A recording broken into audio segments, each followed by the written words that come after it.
하나님의 말씀 사무엘하 14장 말씀입니다.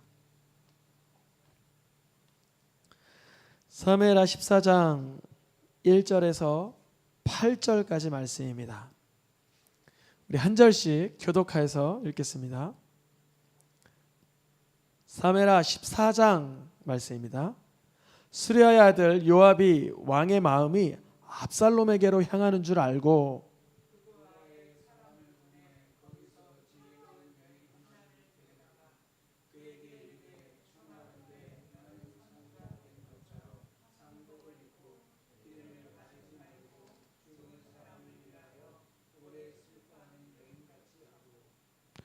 왕께 들어가서 그에게 이러이러하게 말하라. 요압이 그의 입에 할 말을 넣어주니라.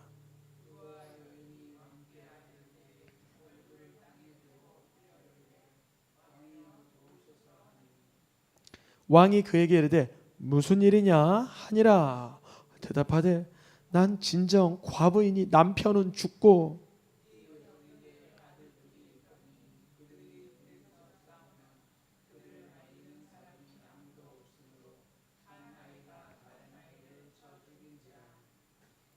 온 족속이 일어나서 당신의 여종 나를 핍박하여 말하기를 그의 동생을 쳐 죽인 자를 내놓으라. 우리가 그의 동생 죽인 죄를 갚아 그를 죽여 상속자 될 것까지 끊겠노라 하오니 그러한즉 그들이 내게 남아있는 숯불을 꺼서 내 남편의 이름과 시를 세상에 남겨두지 아니하겠나이다 하니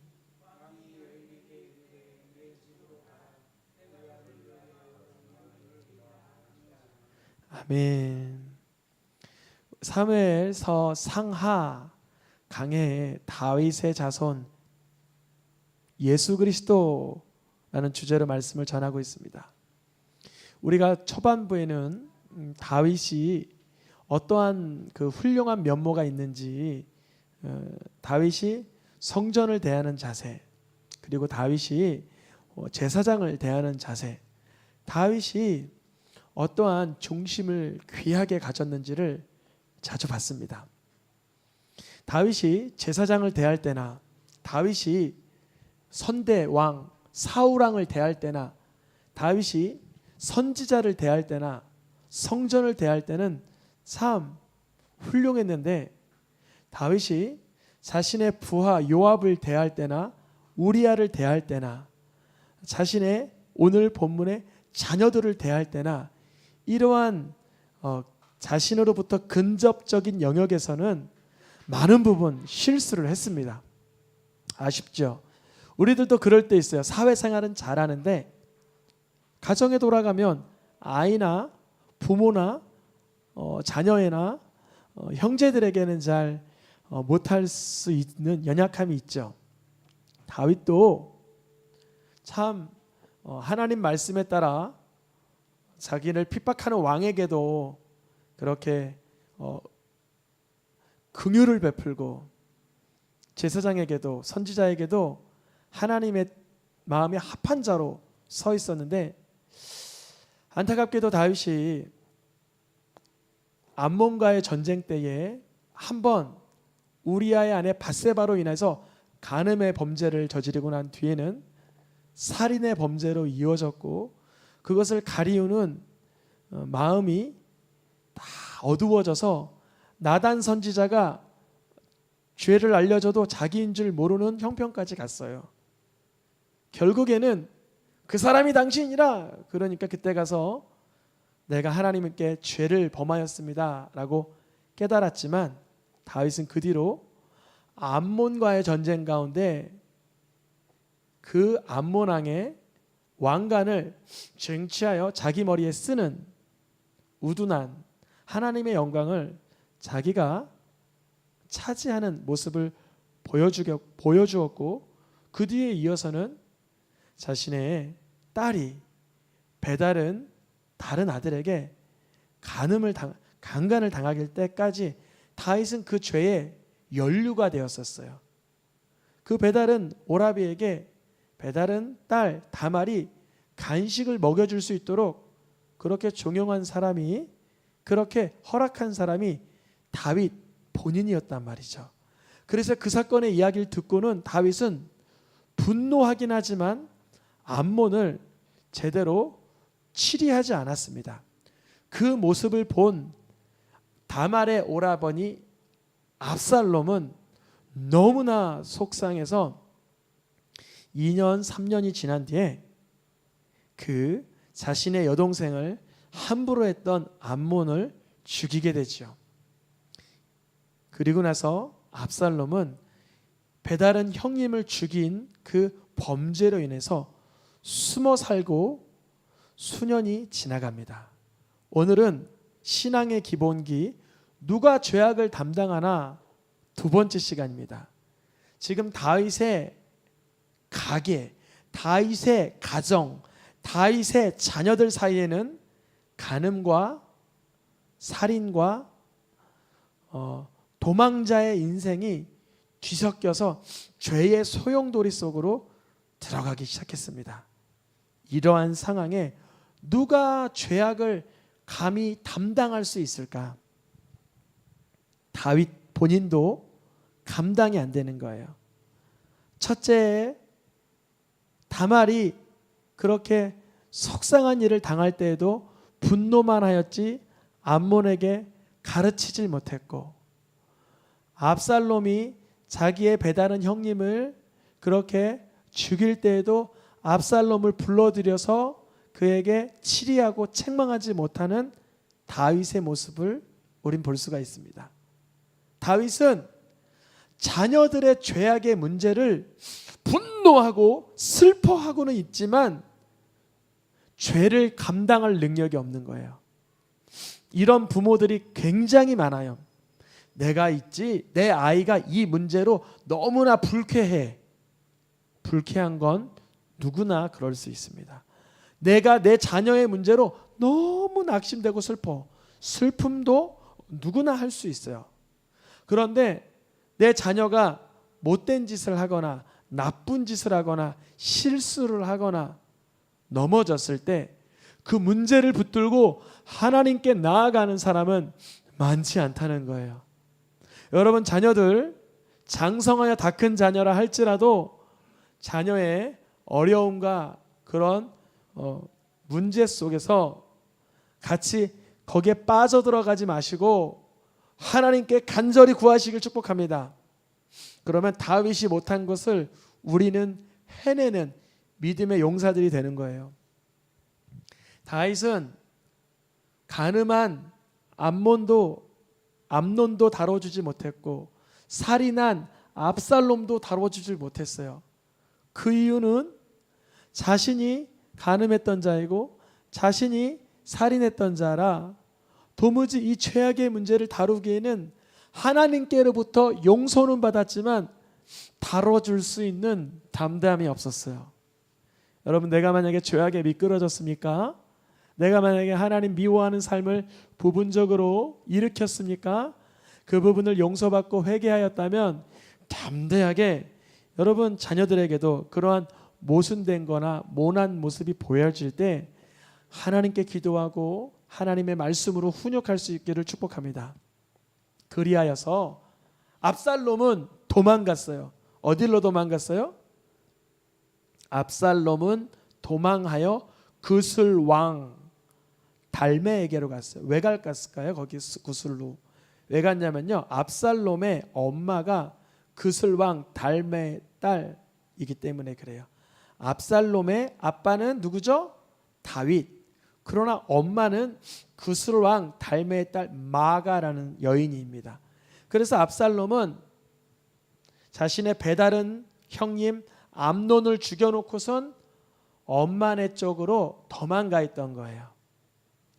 마치 예전에 다윗이 사울을 피하여 도망가 있었던 것처럼요. 할머니네 그 룻의 집안 그곳에 도망가 있었던 것처럼요. 모압 쪽으로 도망가 있었던 것처럼요. 그런데 압살롬이 도망갔는데 다윗이 어떤 일을 해야 되죠? 원래는 공의로운 왕이라면 배다른 형님이 죽였으니까 살인자로 공개 수배를 해서 데리고 오면 그에 따른 처벌이 내려져야 되는데 다윗은 슬퍼하고만 있었어요. 슬퍼한다는 게 비인간적이라는 게 아니라 슬픔도 중요하고 분노도 중요하지만 분노와 슬픔보다 훨씬 중요한 것은 하나님께 간절히 기도하여서 하나님의 말씀대로 살 수 있도록 치리하는 거예요. 이 모습, 다윗이 수년 동안 압살롬을 이러지도 못하고 저러지도 못하고 하는 모습을 누가 보았냐면 오늘 본문에 요압이 알고 이렇게 돼 있어요. 요압이 알고. 요압이 다윗의 모습을 보니까 다윗이 압살롬을 데려오지도 못하고 처벌하지도 못하고 이리하지도 저리하지도 못하는 모습을 보고 사람을 꾸며서 다윗에게 보냅니다. 어떤 의도냐면 지금 첫 번째 아들 암논은 죽었습니다. 다윗의 후계자가 죽었다는 얘기예요. 그 후계자를 죽인 사람이 누구예요? 압살롬. 그런데 지금 시대적인 대세는 압살롬이 대세입니다. 요압 입장에서는 다윗의 아들 압살롬이 살인자이지만 그 압살롬에게 어느 정도 도움을 드리는 것이 요압 자신에게 혜택이 된다고 생각을 했어요. 그래서 여인 하나를 꾸며서 보냅니다. 어떻게 꾸미냐면 너 상주가 된 것처럼 장례식 복장을 입어라. 그리고 슬퍼하는 척 해라. 너의 자녀들이 다 죽은 것처럼 연기를 하여라 하고 요압이 그 드고아의 여인에게 할 말을 넣어줍니다. 다윗이 이러지도 못하고 저러지도 못하는 가운데 오늘 다윗의 장수 요압은 마치 다윗의 그 마음을 알고 그 마음을 물보자기처럼 이렇게 움직이기 위해서 드고아의 여인을 보낸 거예요. 그래서 드고아의 여인을 통해서 다윗의 마음이 이러지도 못하고 저러지도 못하고 하고 있는 그때에 다윗의 마음이 있는 그대로 행할 수 있도록 이렇게 북돋아 주려고 했던 것입니다. 그런데 여기서 질문. 이 요압이 다윗의 마음의 상태를 알고 거짓된 여인을 보내는 것은 하나님 기뻐하는 방법일까요? 그렇지 않을까요?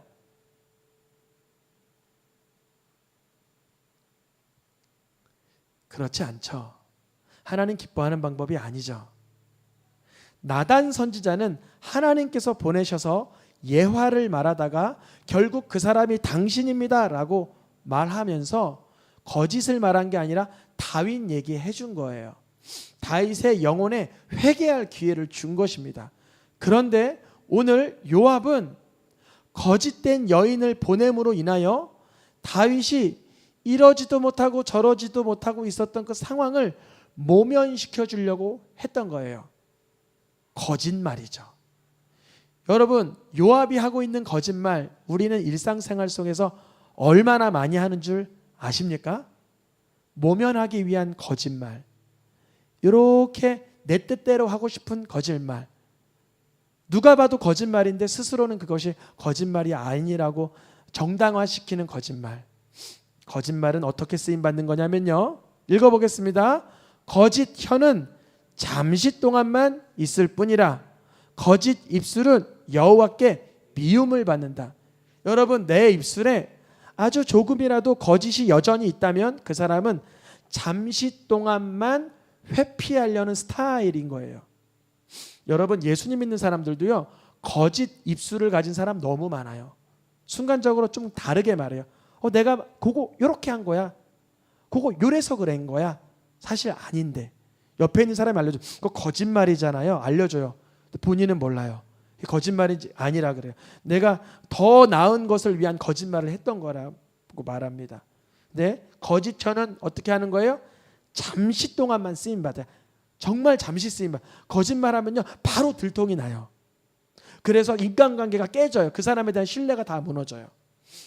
차라리 지금 정직해서 지금 그 정직으로 인한 아픔이 있을지언정 신뢰가 유지되는 게 중요한 거예요. 거짓된 혀는 잠시 동안 있어요. 여러분 정말 성경을 인정하십니까? 그러면 요한계시록 마지막에 등장하는 거짓말을 하는 사람은 천국에 못 들어간다는 것을 아십니까? 거짓말을 하는 사람은 지옥불에 들어가는 것을 아십니까? 그러면 우리는 거짓을 하다가도 회개해야 되는 거예요. 거짓을 하려 하다가도 멈춰야 되는 거예요. 거짓을 하다가도 정직을 고해야 되는 거예요. 거짓된 입술은 여호와의 미움을 받습니다. 사람에게는 칭찬받을 수 있어. 저 사람 입술이 굉장히 아주 그냥 이렇게 사람들 피해 안 주게 이렇게 말하는 것 같아. 그런데 정직이 중요해요. 정직. 있는 그대로의 고백. 요압이 말했어야 돼요. 요압이 자기가 본 그대로 말했으면 되는데 거짓 여인을 보냄으로 인해서 압살롬을 데려고 오게 함으로 인한 결과는 처참했습니다. 너무 처참했어요. 돌아왔던 아들은 아비의 후궁들을 범하고 그 후궁을 범한 압살롬은 그 압살롬을 데리고 오려고 거짓 입술을 사용한 요압의 칼과 창에 죽임을 받습니다. 거짓된 말을 사용한 요압으로 인해서 압살롬은 죽은 거예요. 누가 죽인 거예요? 압살롬이 요압의 손에 죽임을 받게 됩니다. 즉 요압이 다윗의 마음을 알고 거짓된 여인을 보냄으로 인해서 생기는 풍지박산은 엄청나요. 여러분 거짓을 구하고 있다면 당장 정직으로 유턴하시길 축복합니다. 정직한 것은 하나님이 형통하게 하지만 거짓하고 거짓 그 방패 속에서 보호를 받으려는 사람은 부끄러움을 당하게 되는 거예요. 요압은 거짓된 여인을 보냄으로 다윗의 마음에 아부한 것입니다. 요압과 나단의 차이를 말씀을 드리면 나단은 분명히 하나님이 보냈어요. 그런데 이 느고아의 여인은 요압이 보냈어요. 요압이 그 속에 입에 할 말을 넣어줬어요. 어떤 사람 중에 너 가서 그 사람에게 요렇게 좀 얘기해. 원래는 요런 건데 요렇게 얘기해. 그렇게 조종하려고 하는 건 하나님이 정말 싫어한다는 걸 깨달아야 돼요. 하나님의 마음을 가지고 있는 나단은 자기의 생명이 끊어질지언정 진리를 선포합니다. 근데 요압은 아첨하기 위해서 사람을 보낸 거예요. 진리가 무마됩니다. 무슨 의미냐면 압살롬은 그냥 성으로 입성할 수 있습니까? 그거에 합당한 처벌을 받아야 됩니까? 처벌을 받아야 되죠. 요압이 거짓된 여인을 보냄으로 인하여 다윗은 압살롬을 데려오게는 하지만 압살롬과 다윗의 관계가 회복되는 것이 아니라 너무나 냉담한 냉전과 서로에 대한 어그러짐이 더 골이 깊어져만 갑니다. 비극으로 치닫고 있어요. 거짓으로 상황을 무마하려는 타입의 인생은 계속 인생이 비극의 나락으로 계속 소용돌이 쳐 들어갑니다. 여러분 다윗은 구원받았습니까? 다윗은 구원 안 받았습니까? 우리는 분명히 말할 수는 없지만 다윗은 하나님의 은혜를 믿는 자이며 사도행전 기준으로 다윗은 그리스도를 보았다라고 하오니 분명히 천국의 사람이겠죠. 그런데요, 그런 다윗에게 첫째 아들은 배다른 형에게 죽임을 받고 둘째 아들은 다윗의 장수로 인하여 머리에 상수리 나무에 걸려 죽임을 받고 세 번째 왕으로 등극할 만한 아들은 교만하여 아버지의 후궁 그 아비삭을 범하려고 했다가 솔로몬의 장군 분하에게 죽임을 당하고 다윗의 첫째, 셋째, 넷째, 셋째 이 세 아주 걸쭉한 아들들이 다 죽임을 받는 거예요. 이유가 어디 있다고요? 거짓에서 근본. 거짓에서 쏟아나오는 사람을 위하는 말들은 그것은 잠시 동안만 있는 거예요. 잠시. 이 잠시는 때로는 50년이 될 수도 있어요. 때로는 5시간, 때로는 5분도 안 걸릴 수 있어요. 내가 거짓말을 한 게 5분 만에 들통나는 경험 해보셨습니까? 얼마나 얼굴이 화끈거릴까요? 거짓말을 딱 말했는데 5분 만에 거짓말이 들통났어요. 얼마나 화끈거리겠어요. 그럴 때 무마하면 안 돼요. 제가 진리를 가리우고 거짓을 구한 걸 하나님 앞에 인정하고 사람 앞에 인정할 수 있어야 돼요. 거짓에는 잠깐 있어요. 하나님 정말 미워하시는 거예요. 어쨌든 거짓으로 시작된 요압의 무마 방법은 다윗의 마음을 흔들어 놨어요. 다윗이 압살롬을 데려와라 합니다. 그래서 요압이 그술, 그 압살롬이 기거하고 있던 곳에 가서 데리고 옵니다. 데리고 오면 일이 잘 돼야 되잖아요. 그런데요, 다윗의 말을 좀 보세요. 내 얼굴을 볼 수 없게 하라 그러는 거예요. 압살롬은 원래 어디 있었다고요? 도망가서 어머니 쪽 그술 땅, 거기에선 아무래도 보호를 받고 위안도 받았겠죠. 그런데 요압의 거짓 술수로 인하여 드고와 여인의 입에 넣어준 말로 인하여 아버지 앞에 왔더니 멸시와 천대를 받는 거예요. 차라리 이 순간 그 압살롬을 데리고 와서 면전에 서게 해서 심판을 했어야 되는 거예요. 정확하게 어떻게 너가 배다른 형이라고 해서 너의 여동생이 그렇게 끔찍한 일을 당했다고 해서 적법한 그런 절차에 따르지 않고 너가 가서 죽이고 암살할 수가 있느냐라고 물었어야 되는 거예요. 다윗은 여기서도 슬퍼하고만 있었다. 분노하고만 있었다. 감정만 격동하는 타입이지 다윗은 거기에 하나님의 말씀으로 대처하지 못했습니다. 여러분, 내가 만약에 내 감정이 요동하는 순간 하나님의 말씀보다 내 감정이 더 파고가 높다면 회개해야 됩니다. 내 감정이 하나님의 말씀 그 밑으로, 수면 밑으로 깔아앉아야 되는 거예요. 어떤 사람은 노여움이 말씀을 넘어가 버려요. 내 괴로워하는 슬픔과 낙심이 말씀을 넘어가 버려요. 다윗은 자녀들을 향한 분노와 슬픔은 가졌지만 말씀으로 훈육해주는 방법을 알지 못했습니다. 그러니 압살롬은 그술 땅에 있다가 지금 2년 만에 돌아와서 얼마나 속상하겠어요. 몇 년 만에, 2년인가요? 3년 만에 돌아와서는 얼마나 속상했겠어요.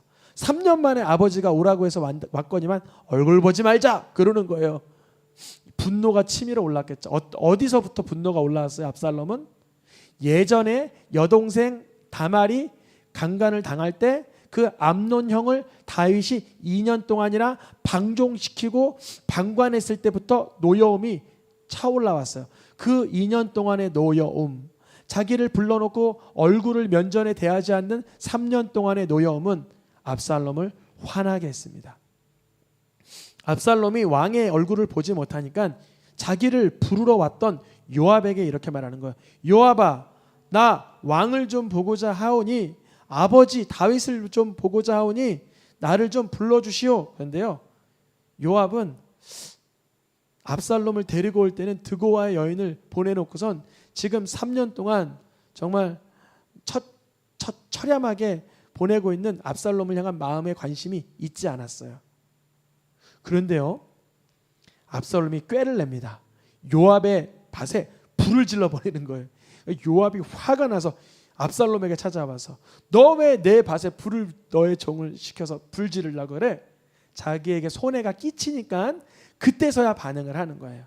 하나님의 사람은 자기에게 손해가 끼쳐서 반응하는 사람이 아니라 손해가 있든 없든 이득이 있든 없든 아첨하거나 분노하는 자가 아니라 하나님 기뻐하는 뜻에 서 있기를 원합니다.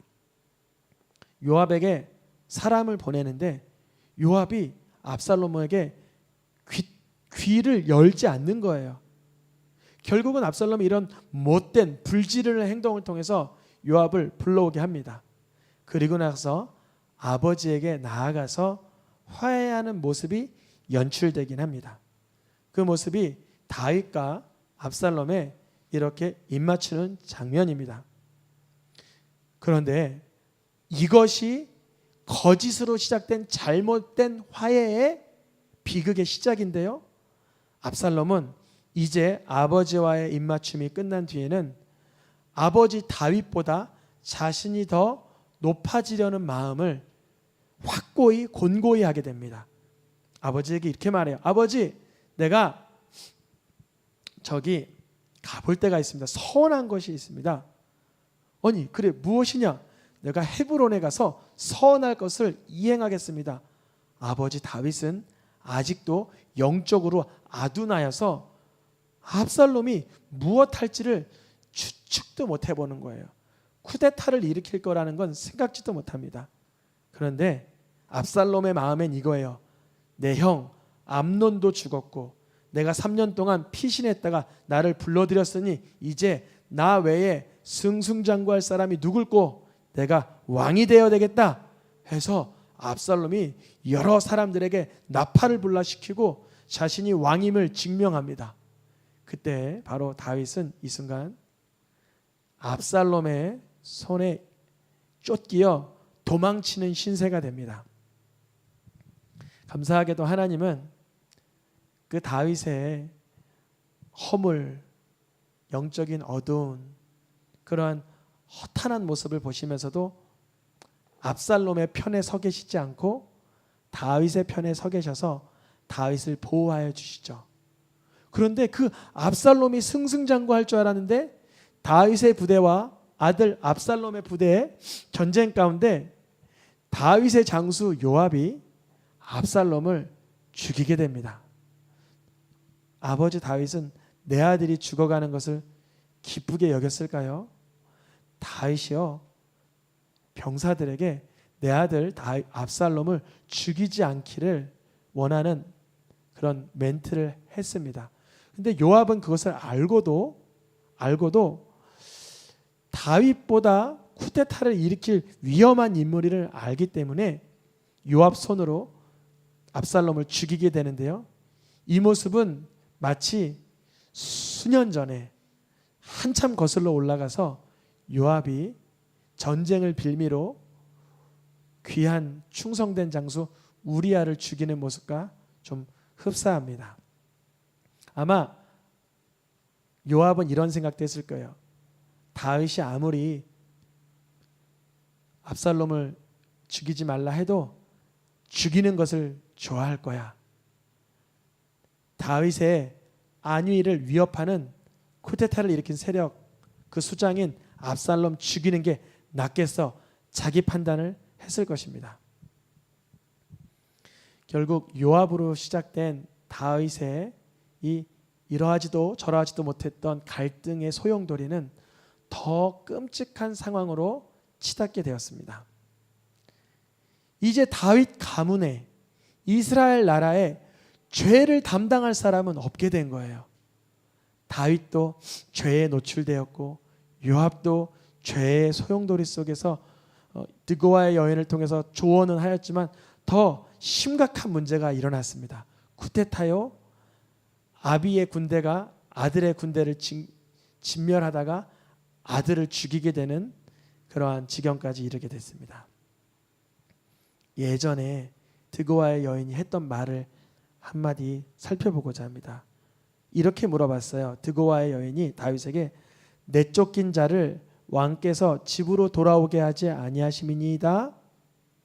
왜 그러하십니까? 이렇게 물어본 거예요.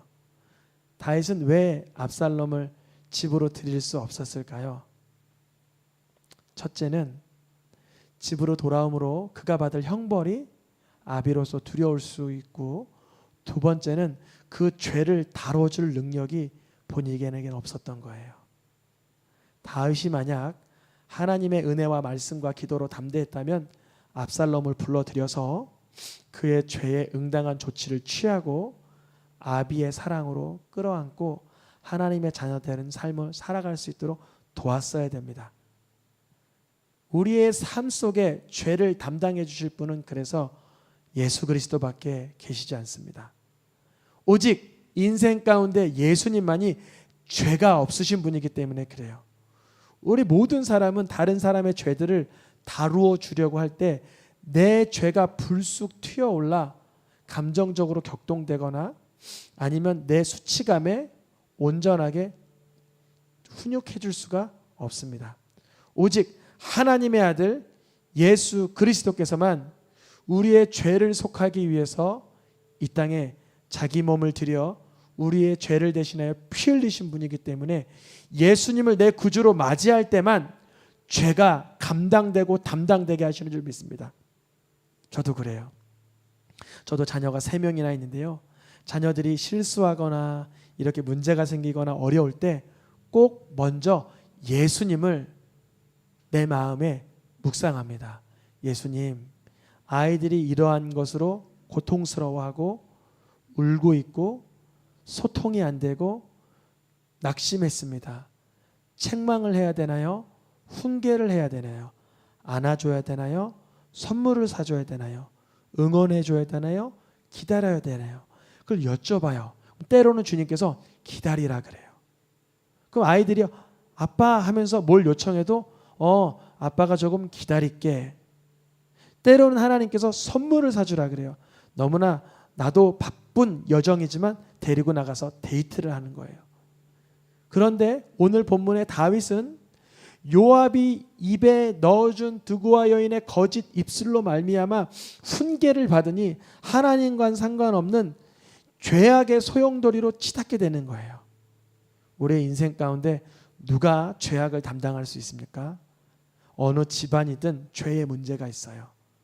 갈등, 경제적인 문제, 서로를 향한 핀잔과 험담, 관계의 깨어짐, 건강의 문제, 다양한 이유로 서로 많이 깨어지고 부서진 가족 상황들이 산재합니다. 그런데요, 세상 사람들의 말 듣고 거짓으로 종용되는 인생 살지 마시고 이제 하나님께서 주시는 음성 따라가시길 축복합니다. 주님은요, 기다리라 하실 때 있고요, 손 내밀라 하실 때 있고요, 감싸주라 하실 때 있습니다. 분명 다윗에게 하나님의 메시지가 들어갔다면 압살롬을 불러들여 책망을 하거나 그에게 훈육과 금식의 기간이나 계도의 기간을 주었을 것입니다. 그런데 다윗은 아무것도 할 수가 없었어요. 그냥 얼굴 보지 말자. 이게 전부였습니다. 우리 감정적인 사람의 특징, 얼굴 보지 말자. 이제 대화 안 한다. 이것이 가장 강력한 나의 화법 아닙니까? 그런데 하나님은 그런 방법을 안 기뻐하세요. 하나님 기뻐하는 방법은 우리 얼굴 보지 말자가 아니라 지금 금식하자. 우리 대화하지 말자가 아니라 지금 부르짖자. 우리 아무 말도 하지 말자가 아니라 하나님의 말씀에 여쭙자입니다. 내 교만과 감정과 격동을 내어두고 하나님의 죄악을 처리하는 방법을 경험하고 맛보고 누리시길 축복합니다. 찬양하며 기도하겠습니다.